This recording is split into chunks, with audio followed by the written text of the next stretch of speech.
here. I know I've been missing for a minute, but I have been steadily working to better my life, working to better myself as a person. I mean, on the back of the last 2 years, I've had a lot of issues mentally and physically that I've had to work on, and that's what I was doing, just putting in the work. But today, I just want to talk about manifesting misery. I know that doesn't sound right? Because usually, if you manifest something and you work towards it, that means you're supposed to be on the receiving end of something good, something positive, something strong. Well, let me give you guys a little example of what I'm talking about, right? So, I've been single since 2019 when I made the decision to move away from a life that I knew for 8 years that was seeming stagnant. I'm a person, I hate to be static. I hate to be static. I'm an independent and I'm an empath, but I cannot allow for purpose. Like, I had to learn not to allow people's energy to put me in a place where I was static, because I don't believe in being static, right? So, of course, now COVID has kind of eased up on the restrictions. So, I have been going out and I've been partying and I've been just having the most fun, because I feel like after all the death and dismay and horror and darkness that we've experienced, it's only fair that we as individuals express ourselves and be happy how we choose to be happy. I mean, one of the things that comes along with being 30 and over is recognizing that watching what people say about you, at some point you have to just be like, I am here in the now and I deserve to live my life the way how I want to live my life, you know? And just a little PSA on the back of Pride Month: allow people to live their lives how they see fit.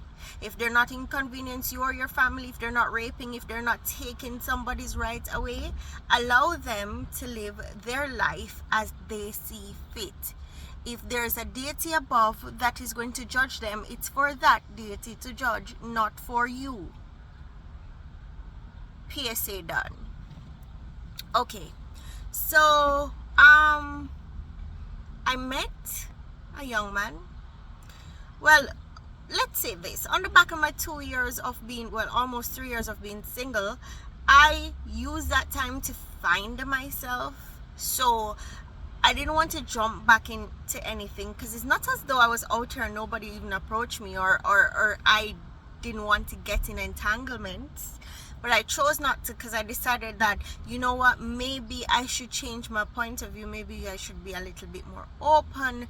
And so I worked on myself physically. I also had to work on the hurt from the relationship as well.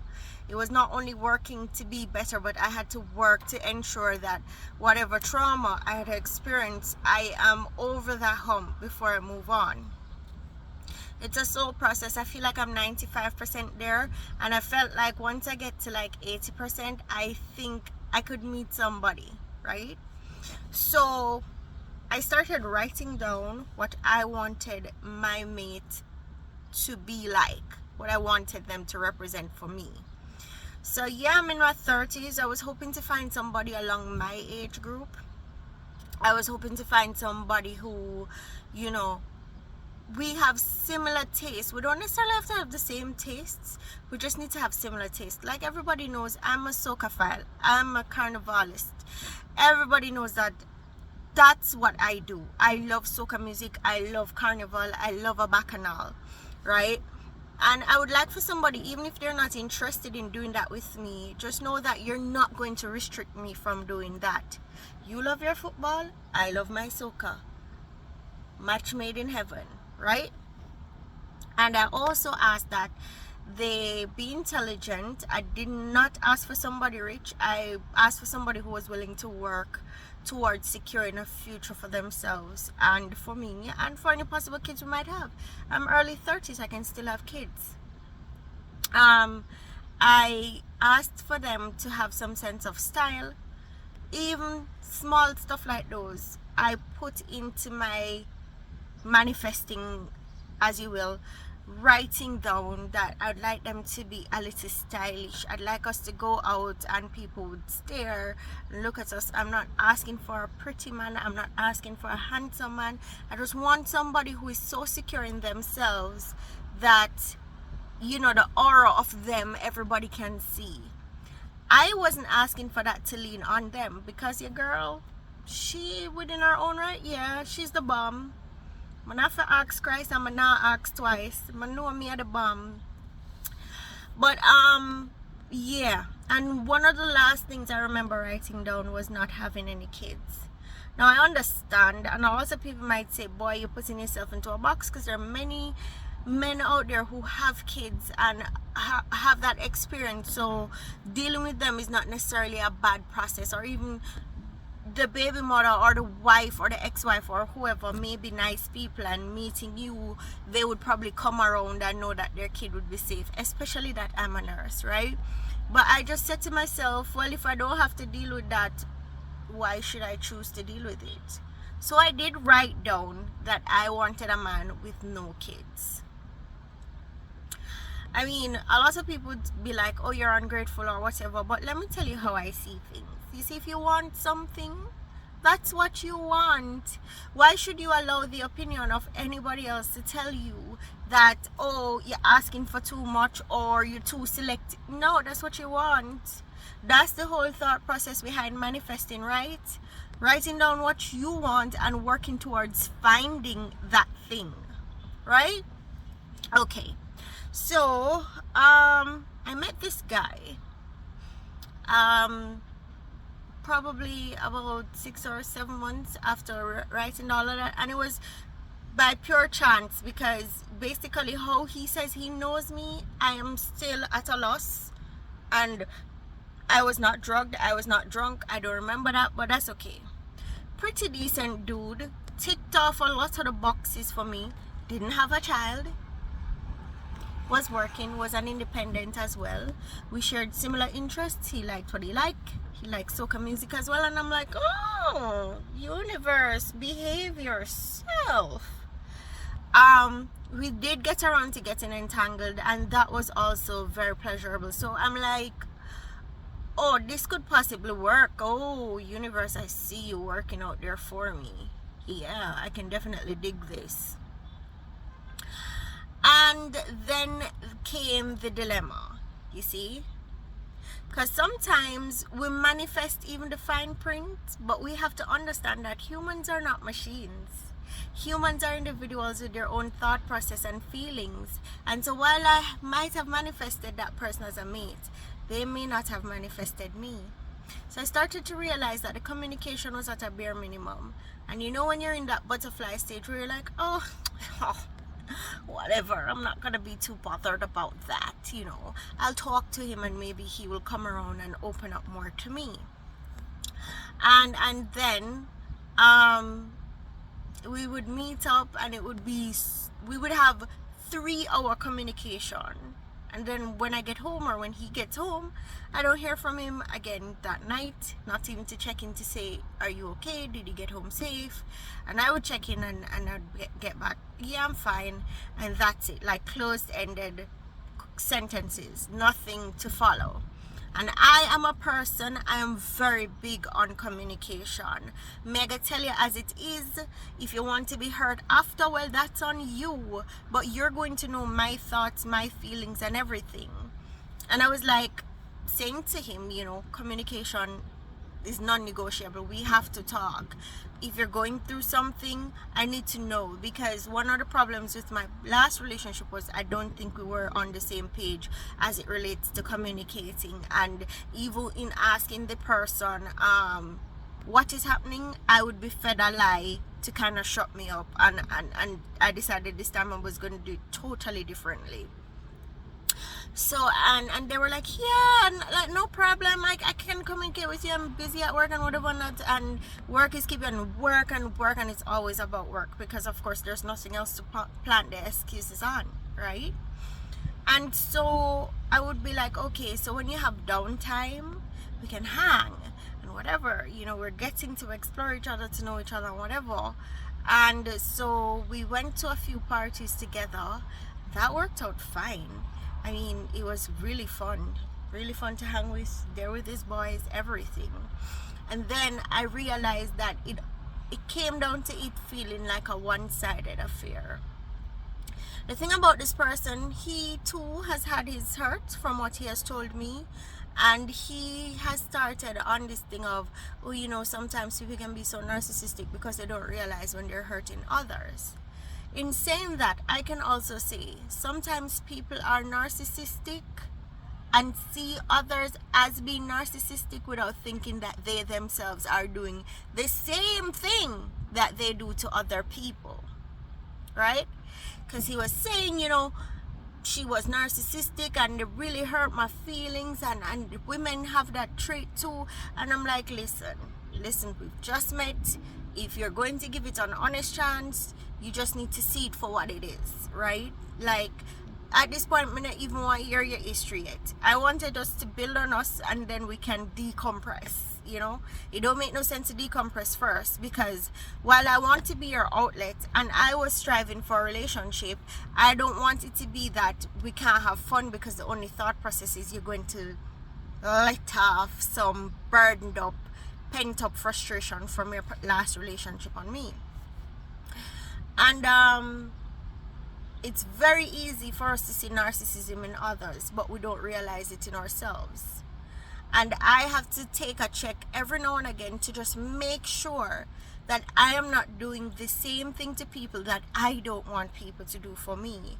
Because a lot of the things that young man told me about, he was kind of sort of doing it to me. And even in this very early stage, I could see the red flags. And if it's one thing that comes with being older, is the lessons that you learned from before. Them lessons over there, so them sleepless nights, bawling, and the heart palpitations that make you feel like you will never sleep again or you're going to die soon. You have to take a note of those lessons. And that's exactly what I did. You know, I was just like, no, I'm not going to do this. And so even in saying I'm not going to do this, I gave another chance. And I gave another chance. And then third strike, you're out. You're out. 100%. I'm not going to deal with that moving forward. I feel like a lot of our foreparents, ancestors, grandmothers, grandfathers, great-grandmothers, and even mothers say to us, you need to find a man that has X and Y. He needs to be a provider. He needs to look good and whatever. And there is nothing. Their building looks nice, but their foundation is shit. And so we fall into this kind of a trance because that's exactly what my mama said.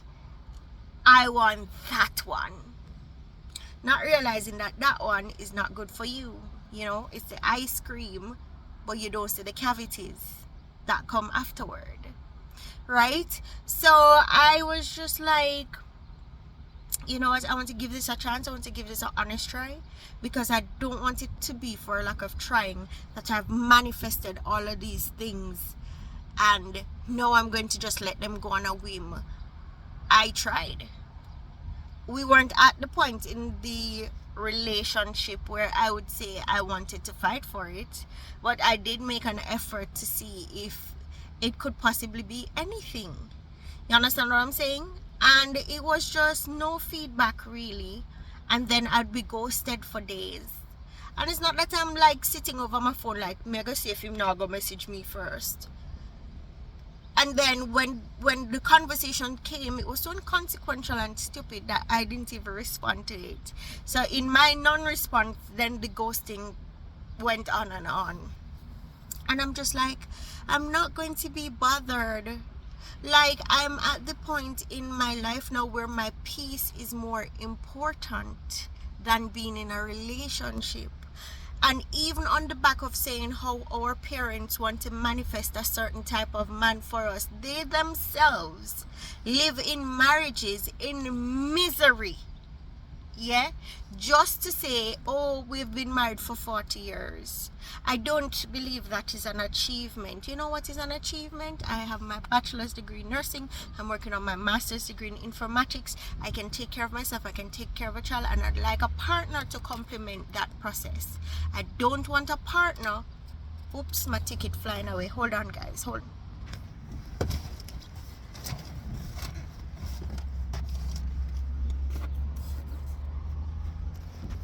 Sorry about that. I thought I paused the video, but okay. Okay.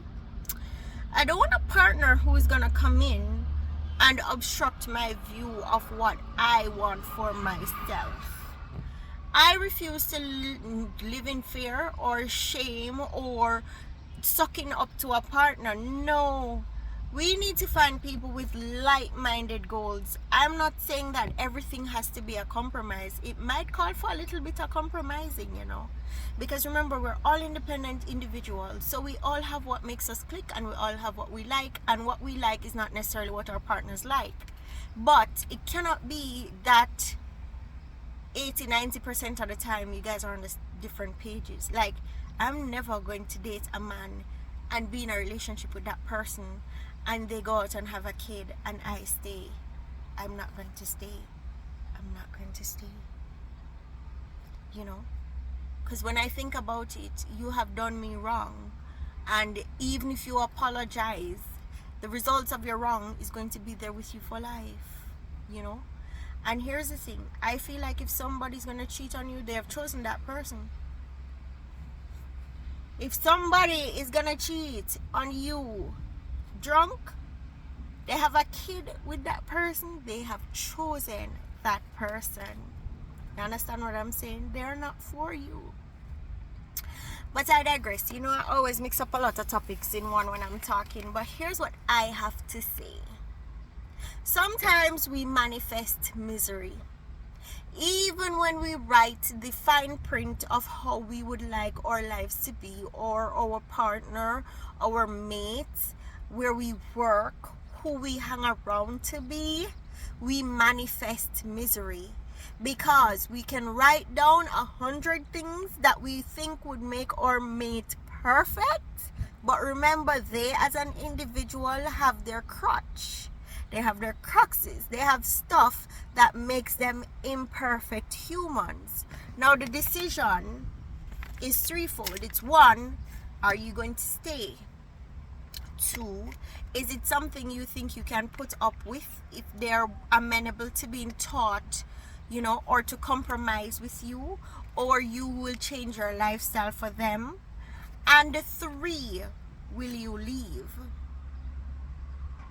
As I said before, I think my peace is way more important than any male-female sexual bond that I would try to build with anybody. Yeah? And what goes for me doesn't go for everybody. Whatever floats your boat, you do that. But in the back of your mind, remember that you deserve the best that anyone has to offer. You should not have to settle for less or compromise all of yourself for anybody and then live your life unhappy. You only have one life. And after COVID, you should be free to live your life as you see fit. Sometimes we manifest misery, but we don't have to stay there. And you see the red flags early, you leave. Please. Anyways, thanks for coming to my TED Talk. I know I've been away, but I'll try to post more often. And you know, you can like, subscribe, or share, tell a friend, tell anybody, or make your friend just subscribe so I can get my followers up. By the way, I have 30 followers and I'm proud. 30 subscribers, sorry. Subscribers. And I'm proud of that achievement. And people look at it like 30. Look at them people with their millions. No, because I didn't put in the work that those people put in. But I still appreciate you guys following me. And I know I chat a lot, so I'm going now. Thank you guys for following, and see you guys next time, okay? And in the meantime, if you manifest misery, you can walk away. Remember that, all right? Have a great day, guys, okay?